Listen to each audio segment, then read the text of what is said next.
This free event allowed the public to watch scrap metal get transformed from junk into community art, right out in the open for a very special park.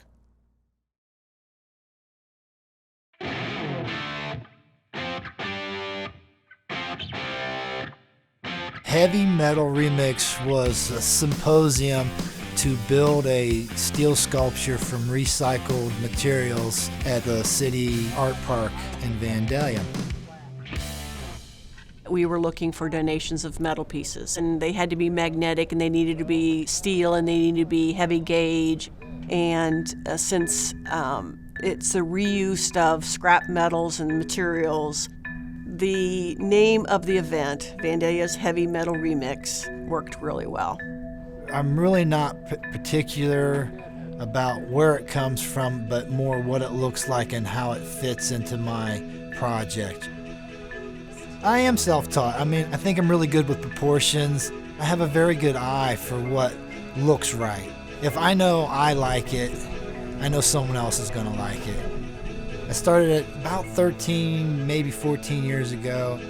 What I do for a living, I trim trees, a little bit of landscaping and cutting grass, and my art has nothing to do with it. The only thing I take from my job into the art is what I see in the nature world, the insects and trees and bugs and rocks, even flowers. I find myself trying to imitate what nature has created. Vandalia is the crossroads of America, where National Road and Dixie Drive intersect.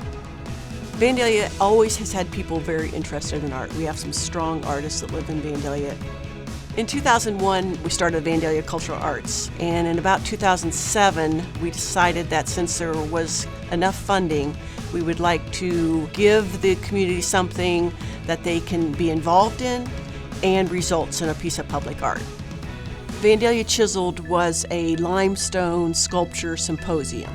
So we had 5 artists that started with large blocks of Indiana limestone, and they were here for a 2-week period in 2010, and then we installed it in 2011.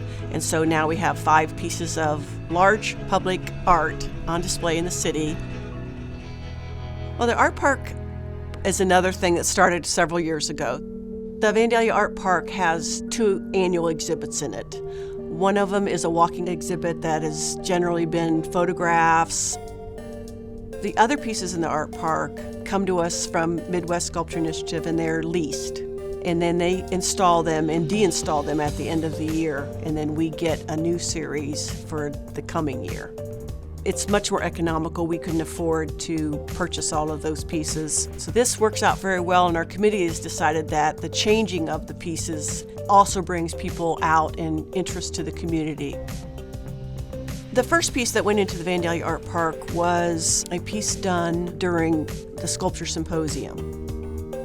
The second piece was purchased from Midwest Sculpture Initiative in 2015, and it's the Daddy Longlegs that sits to the rear of the park with its own landscaped area. And then the third piece was a community project, 2 totems that are about 13 feet tall that sit on the entrance to the park. We had 20 people make a piece of the totem, and probably about half of the people were artists and half of them had never done anything like that before. So Doug Benedict's piece will be the 4th piece that's a permanent piece and owned by the city. So we hope to do that over the next few years, where we own a piece every 1 or 2 years that fulfills the art park needs. I think it's some serious validation of your work that someone would think you're good enough to, whether it's on a wall, anywhere, that in a public space. So as soon as they asked me, I was in. When I'm doing my art, it's the release. The rest of the world is zoned out, and you're just there in that moment. I really get focused. You lose track of time, everything. Mostly I do my art for myself, and I don't work on it at a blistering pace. I don't have a schedule when it has to be done, so that was really different for me. I didn't realize that art in that form is a job. I was up there for 10 days, and in the middle of it, I could really feel the weight of the project. You're concerned on how it's going to come out. The volunteers that actually helped me were great. I never would have got done on time. With the volunteers, really took construction well and did it. A lot of grinding, some cutting on the bandsaw. We had to prepare the propane tanks and then holding parts together while I tacked them on.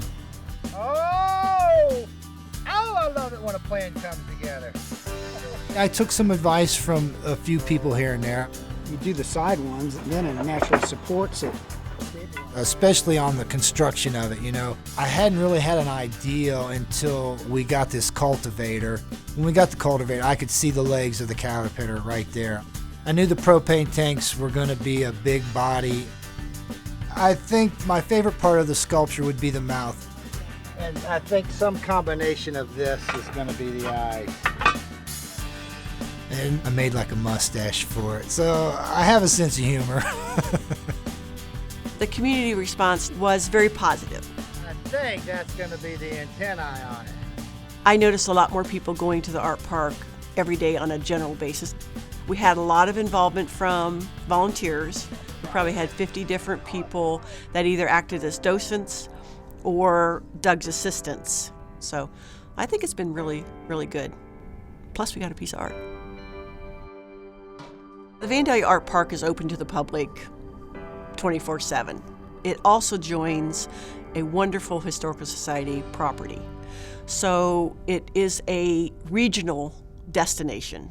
People come from out of the area to see both of those parks, and I think it just is such a gift to the community.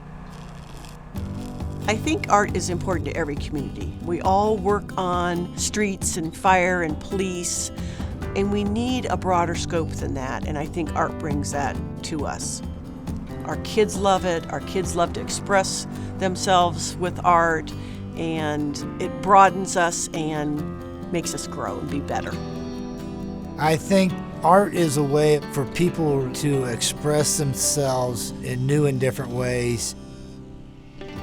It's sad that it took me this long in my life to come to that, you know. I wish I could learn how to make a living off of it, a true living. It's tough, and it's putting yourself out there. When I'm done with the tree business, it's my plan to pursue art more so than I am now. It really is. I tell people I'd love to get out of the destruction and go into the creation business, because I'd rather create than destroy, and that's what art is creating.